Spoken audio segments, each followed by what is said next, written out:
Bonjour, aujourd'hui un nouveau livre, une pure merveille, les formes pensées. Découvrir et comprendre leur influence sur notre santé et notre vie, pas moins que ça. De Anne Givaudan et le docteur Antoine Ashram aux éditions Soi. Alors oui, les formes pensées sont très souvent méconnues pour la plupart d'entre nous. Euh, Elles ont une influence, comme il est dit là, sur notre vie, sur notre santé. Elles ont une action sur notre bonheur, sur notre malheur. Elles peuvent nous plomber comme nous dynamiser. Et ce livre va témoigner de plein d'exemples pour vous confirmer tout ça, enfin vous montrer tout ça. Comment elles fonctionnent et comment elles peuvent agir sur un tas de choses.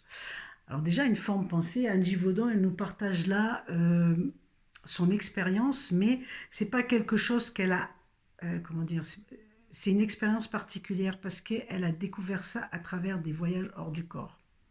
Elle a reçu ces enseignements-là. Donc c'est un livre qui date, c'est pas d'aujourd'hui, mais c'est une pure merveille à pratiquer tous les jours, c'est extraordinaire. Comment fonctionne une forme pensée? Je vais vous l'imaginer un tout petit peu pour vous donner un peu une idée. Dès que vous pensez, tout le monde a lu une BD dans sa vie, au moins une fois. Donc la forme pensée, c'est ça. C'est comme une petite bulle de BD qui vient se mettre au-dessus de votre tête dès que vous avez une pensée. Et cette bulle de BD, donc, elle a une fréquence. Cette bulle, la pensée qui est là au-dessus de votre tête, elle a une fréquence. Et en plus, il faut savoir qu'on est tous reliés dans l'invisible les uns les autres. Ça veut dire que quand il y a quelqu'un d'autre qui pense quelque chose sur vous, ça vient se greffer au-dessus de vous aussi. Ça fait encore un petit nuage en plus. Et à force d'avoir des petits nuages et des formes pensées comme ça de plus en plus, ça a une fréquence. Et quand il y en a beaucoup, beaucoup, beaucoup, elles vont rejoindre un nuage qui est encore plus grand, qui s'appelle un égrégore. Et donc la fréquence de cet égrégore, c'est une énergie qui va dégager des choses. C'est pour ça que ça peut, si on a des fréquences d'amour, des formes pensées d'amour ou des formes pensées de peur, la fréquence et l'énergie ne sera pas la même forcément. C'est quelque chose de très puissant. On ne peut pas imaginer aujourd'hui la puissance des formes pensées. Personnellement, moi je l'ai vécu en 2013, je vous garantis.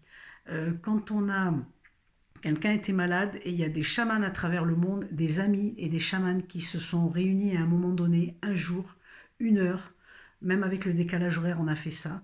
Et ils ont envoyé des pensées de guérison et d'amour. Je vous garantis qu'on les reçoit.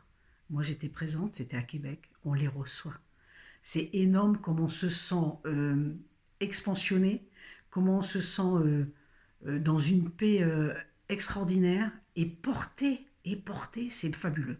C'est vraiment quelque chose de particulier. Alors, je vais vous lire des extraits parce que c'est important de partager avec vous, sachant que ce livre a été écrit il y a déjà quelques temps. Alors, elle nous dit là, concernant les formes pensées, c'est pas le bon, c'est pas la bonne, si, c'est ceci. Non, c'est pas la bonne. Ben, où c'est que c'est? Voilà. La première extrait.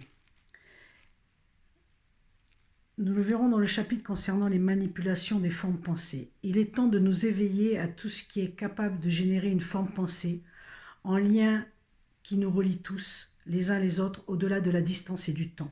Si nous continuons à ignorer cela, d'autres ne l'ignorent pas et s'en servent déjà pour nous asservir et faire de nous des loyaux serviteurs à notre issue et à nos dépens. J'ai eu beaucoup de mal à choisir entre des extraits, mais c'est des extraits qui sont vraiment extrêmement parlants. Lorsque nous comprenons le fonctionnement d'une forme pensée, que nous savons ce qui nous encombre, une petite partie du travail de transmutation peut alors commencer. Mais l'essentiel, nous le reverrons par la suite, est toujours une question d'amour.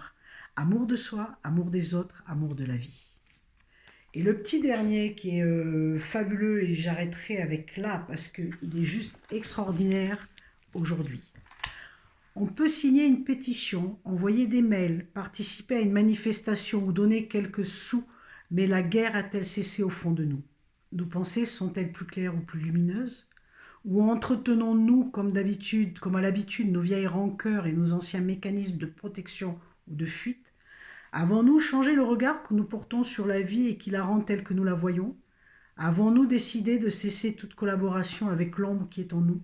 Continuons-nous à diviser le bon et le mauvais chemin, ceux qui sont dans la ligne droite et ceux qui sont à côté? Allons-nous juger et nous juger, punir et nous punir encore longtemps? Sans cette volonté de transmutation intérieure, toute action se révélera une simple vanité. Alors voilà, je pense qu'aujourd'hui, ce livre, si vous avez l'élan d'en savoir plus, n'hésitez pas. On est tous co-créateurs de nos vies, et donc avec les formes pensées, on est tous aussi co-créateurs de pouvoir transmuter les choses. Aujourd'hui, il est important d'envoyer des formes pensées d'amour pour un monde meilleur, de lumière. En tout cas, si vous avez l'envie et l'élan, sachez que c'est pas la peine de savoir faire des méditations pendant des plombes, parce qu'une forme pensée, il n'y a rien de plus simple.